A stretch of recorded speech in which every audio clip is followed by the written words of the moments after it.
Good morning बच्चों। हम आपको पढ़ा रहे थे पहलवान की ढोलक फणीश्वर नाथ रेणु द्वारा लिखित पाठ 14। इसका आधे पाठ का प्रतिपाद्य मैंने आपको समझाया था, जिसको शॉर्ट में इस प्रकार है कि पहलवान की ढोलक कहानी व्यवस्था के बदलने के साथ लोक कथा और उसके कलाकार के अप्रासंगिक हो जाने की कहानी है। यहाँ पर एक व्यक्ति है जिसका नाम लुट्टन पहलवान है, और वह लुट्टन पहलवान जो है वो अकेले है। माता पिता का देहांत हो गया है, बचपन में विवाह होने के कारण सास ने पालन पोषण किया उसका, और इसी तरह से उसने अपनी सास को दूसरे लोगों के अत्याचार से बचाने के लिए पहलवानी सीखी और बहुत बड़ा पहलवान बन गया। ऐसे में उसके गांव में जो है वो एक बार क्या होता है कि वो दंगल देखने के लिए जाता है। यहाँ तक हमने आपको बताया था कि गांव में सर्दी का मौसम है, गांव में हैजे और मलेरिया का प्रकोप है। आपका पाठ यहाँ से स्टार्ट होता है और इस डरावने माहौल में पहलवान की ढोलक जो है वो एक प्रातः काल से रात तक जो है एक गति में बजती रहती है। ये आवाज लोगों के अंदर मृत गांव में संजीवनी शक्ति भरती है। गांव में लुट्टन पहलवान प्रसिद्ध था क्योंकि वो अकेला पहलवानी करने वाला था। एक बार लुट्टन पहलवान श्यामनगर मेला में दंगल देखने के गया। पहलवानों की कुश्ती और दांव पेच देखकर उसने शेर का बच्चा एक चांद सिंह नाम का पहलवान था, वो बादल सिंह का शिष्य था।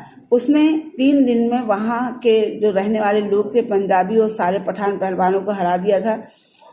तो उसे जो है राजा वहां का वृद्ध राजा जो था वो दरबार में रखने का सोच रहा था, लेकिन एकदम से लुट्टन ने शेर के बच्चे को चुनौती दे दी। सब लोगों ने मना भी किया, राजा ने भी समझाया, कुश्ती से हटने के लिए कहा, लेकिन लुट्टन नहीं माना और उससे लड़ा और उससे जीत गया।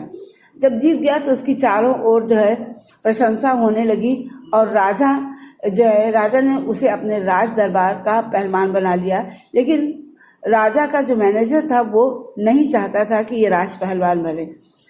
ये राजा का राज पहलवान बन गया और राजा ने उसे अपने दरबार में रख लिया।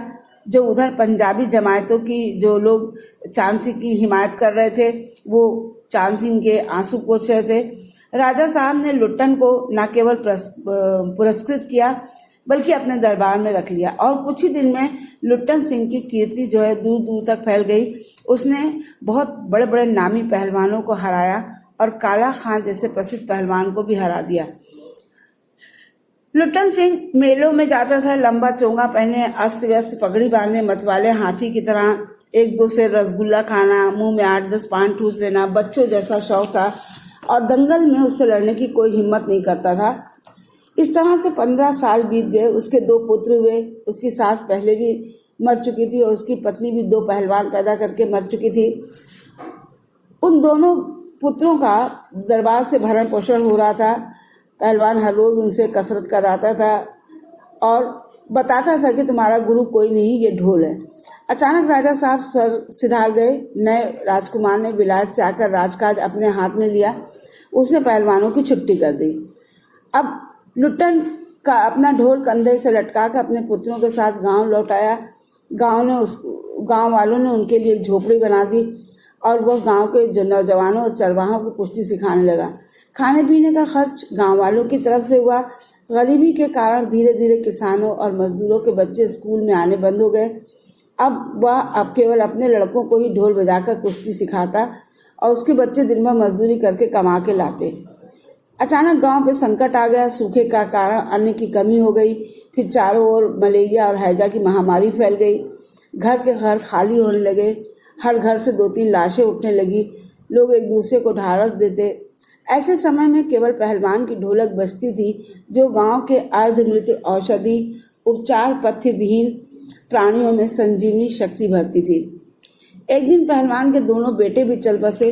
पहलवान सारी रात ढोलक पीटता रहा। दोनों पेट के बल पड़े हुए थे। उसने लंबी सांस लेकर कहा, दोनों बहादुर गिर पड़े। फिर उस दिन उसने राजा श्याम श्यामानंद की दी हुई रेशमी जांघिया पहनी, सारे शरीर पर मिट्टी मली, कसरत की और फिर दोनों पुत्रों को उठाकर कंधे पर लाद कर नदी में बहाया। इस घटना के बाद गांव वालों की हिम्मत टूट गई। रात में फिर पहलवान की ढोलक बजने लगी तो लोगों की हिम्मत दुगनी बढ़ी। लेकिन 4-5 दिन के बाद एक रात ढोलक की आवाज नहीं सुनाई दी। सुबह जब उसके शिष्यों ने देखा कि पहलवान की लाश चित पड़ी है, शिष्यों ने बताया कि उसके गुरु ने कहा था कि उसके शरीर को चिता पर पेट के बल लिटाया जाए, क्योंकि वो कभी चित नहीं हुआ, और चिता सुलगाने के समय ढोल जरूर बजा देना। तो ये था पहलवान की ढोलक पाठ का पूरा प्रतिपाद्य सार। आपको अपनी पाठ्य पुस्तक से ये पूरा पाठ पढ़ना है ध्यानपूर्वक, क्योंकि इसके कुछ गद्यांश के अंश जो हैं वो बहुत महत्वपूर्ण हैं।